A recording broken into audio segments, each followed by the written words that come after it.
Yo, what's going on, guys? Riot's here, back on Goji Center, checking out a video I've all been waiting for. Mothra versus Queen MUTO. I'm so freaking invested in this battle, it's not even funny. I'm gonna talk so much crap to one side if the other side loses, because it's political. Subscribe to Goji Center if you guys haven't already. Leave a like, subscribe down below, and let's do it. Queen MUTO was the one at the end of Godzilla, King of the Monsters. For those of you who don't know, it's like the next evolved form from a female MUTO right before MUTO Prime. It's this whole badass thing. Today, the battle arena will witness an epic battle featuring two of the most popular titans in the monsterverse. On one end, a titan known for its benevolent nature, but one who will not hold back when it's time to fight. The one and only Mothra. The other, a female MUTO specimen who has seen death, blood, but most importantly, earned one of the highest status symbols within the species, only awarded to the veteran specimens. You're goddamn right. This is no ordinary MUTO. This is the Queen MUTO. In this episode, we will go down to the hard facts and analyze their strengths and weaknesses to determine the winner of this fight. So sit back and get ready to witness this channel's first all-female fight to determine who is the ultimate queen of the monsters. Oh my god, it is a Kaiju chick fight.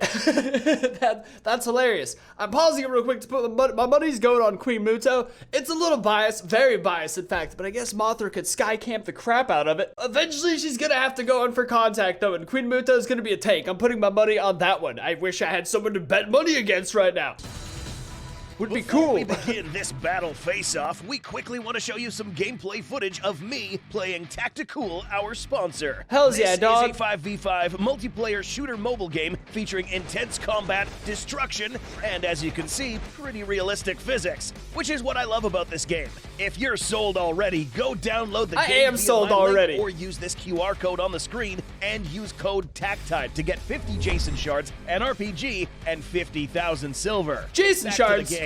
Here you can customize your loadout to your liking and go out there and light these people up with the weapon of your choice. Or you could be like me and hop in a car and just squish them. It looks like fun here, but it's more fun when you're actually playing.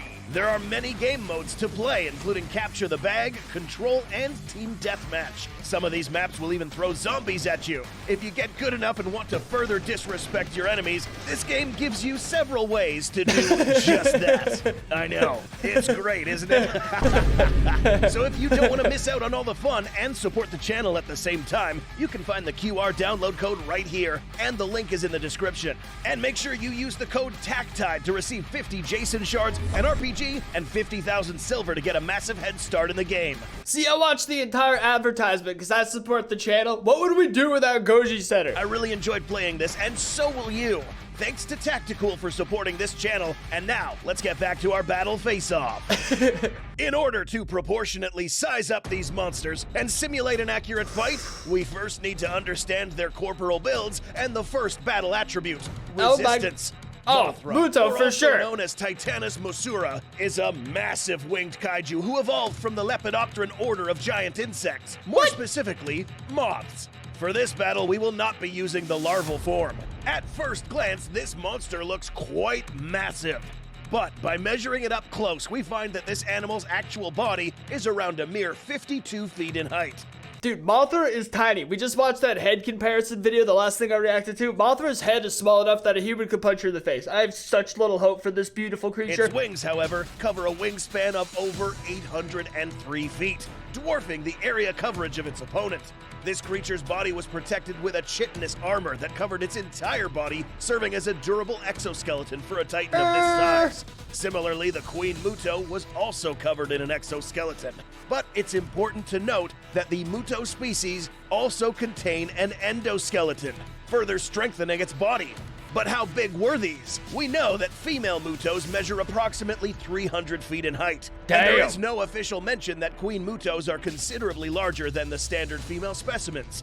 In this simulation, we will account for the spiked formations along its back, subtly increasing its overall height to around 310 feet. The little boosts? Which of these titans is better built to fight? Taking into account that there is a stark difference in the amount of mass that these creatures bring to this battle.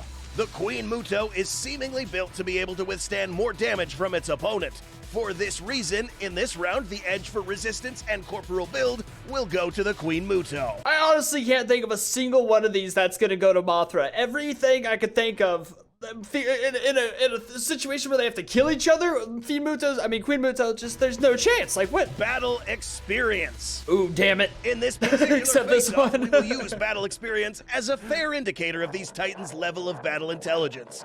Note that both of these particular specimens are extremely battle-hardened titans. Yes, both.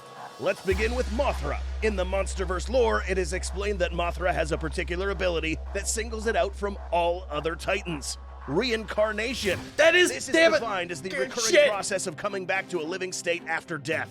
But this doesn't end here. After Mothra resurrects, it will still hold the memories of the previous Mothra incarnations.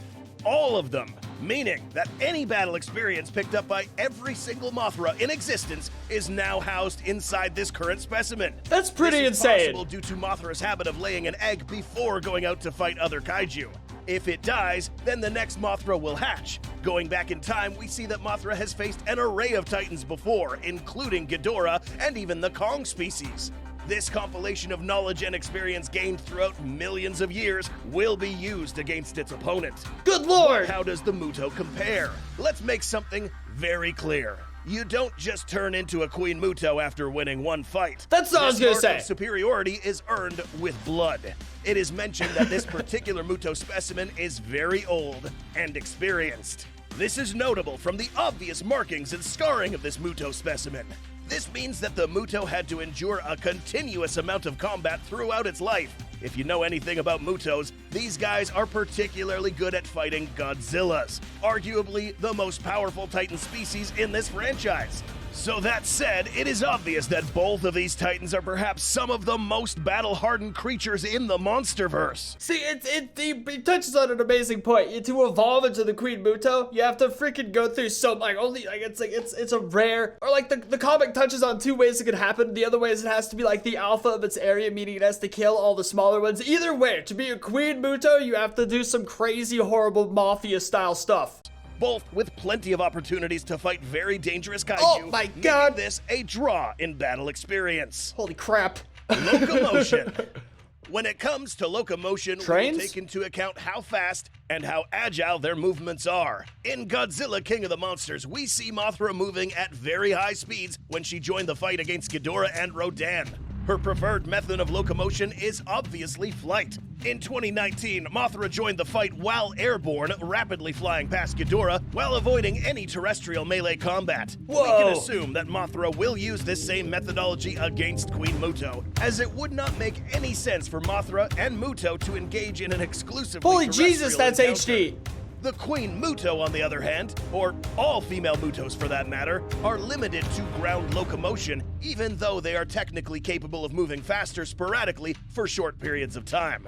This speed and ground maneuverability is practically useless against a Titan that can move on both the X and Y axes. What the hell was that? All female MUTOs, for that matter, I'm so out of it. I need to sleep more. I thought that was Mothra flying away in the corner. I was like, where the hell I need to get some rest. This speed and ground maneuverability is practically useless against a Titan that can move on both the X and Y axes. In this battle, this attribute will be something Mothra will have to exploit to avoid getting killed. Or Mothra takes the edge when it comes to locomotion. It makes plenty of Overall sense. Strength. Okay, alright, this one's particular MUTO. face-off, strength will be the attribute to determine which of these titans can kill the other and how fast. Let's go back to the corporal comparison. We see here that in terms of body composition, the Queen MUTO far outweighs Mothra in both external and internal aspects. This includes musculature and armor. In King of the Monsters, we witnessed Mothra literally getting ragdolled by Rodan in midair against other tall structures. After further observation, Mothra really never displayed any signs of physical pushback against Rodan, suggesting that against an even larger foe, Mothra would struggle to inflict significant shock damage to its opponent. If you saw one of our previous face-off videos featuring the male MUTO, you would have already learned that MUTO species are exceptionally strong. In 2014, we witnessed a smaller male MUTO specimen drag a Russian Typhoon-class submarine many miles inland. Based off of these feats, we can assume that the much larger specimens, let alone a Queen MUTO, would be more than capable of inflicting killer blows backed up by this immense level of strength. Because this is a female, this particular sex in this species is much more bulkier than its male counterpart, making it obvious that for this combat attribute, the Queen MUTO takes the edge in overall strength. I honestly can't even picture a scenario where the Mothra kills this thing. Like, the top of MUTOs are so freaking armored, and like, it would have to be some sort of underbelly stab with its giant stinger, but how are you gonna manage that one, Mothra?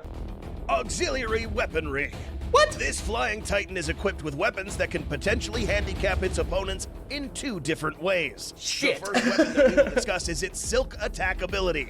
This is when Mothra damn it. spits a wide web out of its mouth, which is strong enough to ensnare or tangle even the largest of titans. But in order to use this weapon effectively, Mothra will have to come somewhat close to its opponent in order to successfully cover the titan with this silk. How strong is it? Whoa, Silk dude. is a natural fiber made out of special proteins which are produced inside certain insects such as silkworms and spiders. If you didn't know, silk is one of the strongest and most resistant materials in the world. According to some studies, it has been revealed that silk is proportionally 5 times stronger than steel. What? You heard that right. The fuck? 5. Looking back on how Mothra managed to successfully trap 2 of Ghidorah's heads, we see that the only reason they were set free was thanks to Godzilla, who just destroyed the building altogether. Had Godzilla not intervened here, Ghidorah would have had a much harder time getting free. Wow, Mothra's Godzilla. abilities do not end here. These wings have the capability of glowing thanks to the natural phenomenon known as bioluminescence. These can glow in different color schemes, but the most powerful and Holy damaging Jesus. would be its God Ray ability. Beta wave light that is capable of blinding an opposing kaiju and dissipating strong winds in any direction, making this ability a highly disorienting tool for Mothra. Shit. All MUTO species have a special ability commonly known as an EMP, an electromagnetic pulse. This pulse is a disturbance that affects electrical circuitry and other energy-transmitting elements.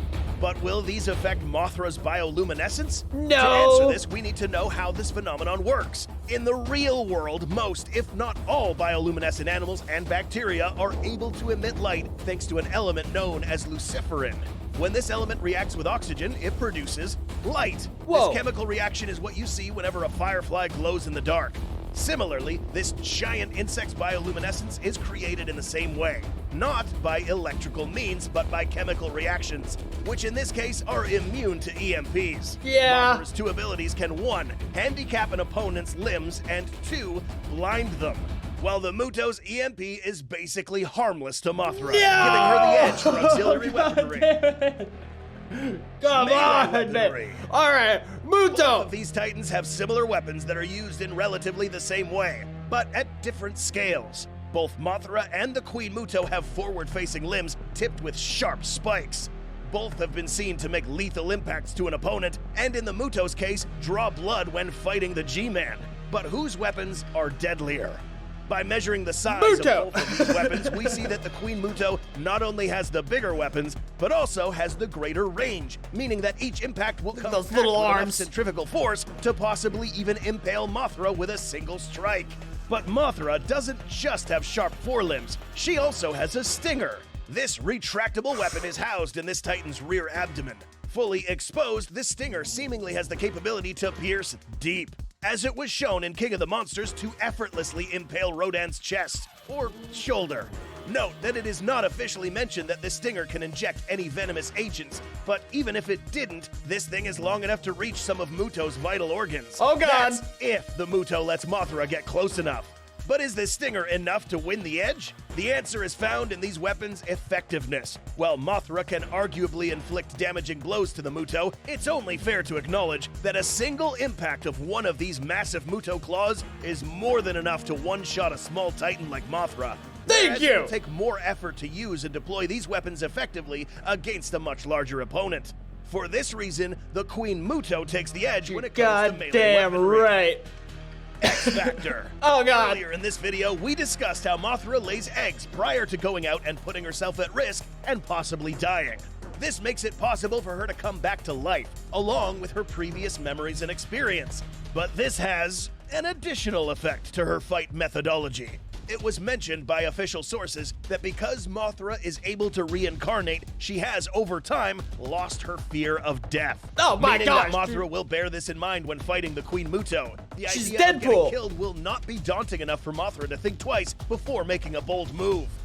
MUTOs are animals instinctually driven to terraform the surrounding biome, breed, and look for radiation sources. Female MUTOs' maternal instincts are more finely tuned since this species exists to reproduce, meaning that if this MUTO engages in combat during its reproductive stage, it will become even more aggressive, making fighting this MUTO all the more dangerous.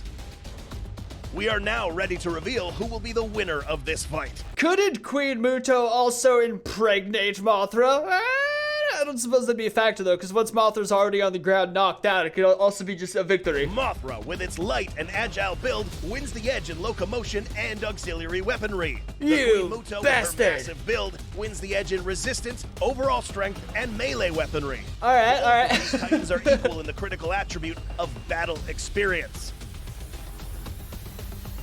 Oh my god! Compiling all The of our data, stress! we determined that Mothra would be the close winner of this Oh fight. my god! But it can depend on a few things. I will never financially recover from this. Let us explain.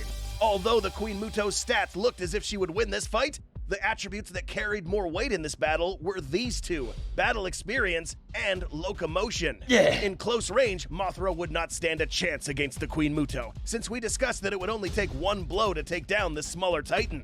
So, how did it win? It does not take a genius to realize that I guess logically it could just pretty much flap around doing its crazy agileness, binding up freaking MUTO's claws and everything so it wouldn't be able to move, and then just essentially injecting it 10 times until it's finally dead. I could easily see that playing out. I was ignorant at the start of this video. facing a much larger titan head-on would get you killed. Mothra's approach to this battle would be obvious. Keep your distance and wait for the right moment to strike. It just so happens that Mothra is equipped with the tools to allow her to get up close Monster. and strike a lethal blow. First, Mothra's blinding God Ray ability would Goddamn. be used to disorient the MUTO, of course, at a safe distance, allowing Mothra to be able to get close enough to repeatedly ensnare the MUTO's limbs until they are practically motionless.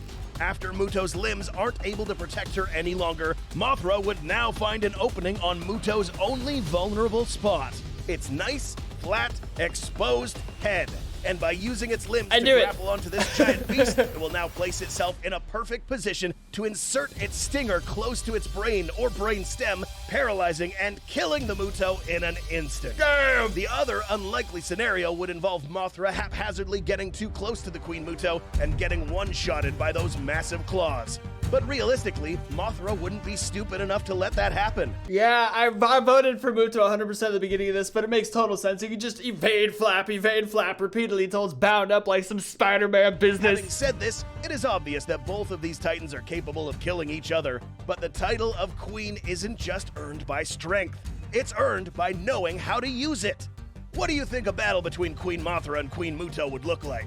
Do you agree Exactly with this that, analysis? exactly what they said. Did you know that if you don't subscribe to Goji Center, Rodan will pull up and destroy your whole house and your neighborhood? Oh yeah, I've been subscribed for a while, but now I want to unsubscribe. I would kill for Rodan to show up outside. Just kidding, but seriously, you should subscribe. See you in the next video. I was really hoping that was serious. I would kill for Rodan to be real, dude.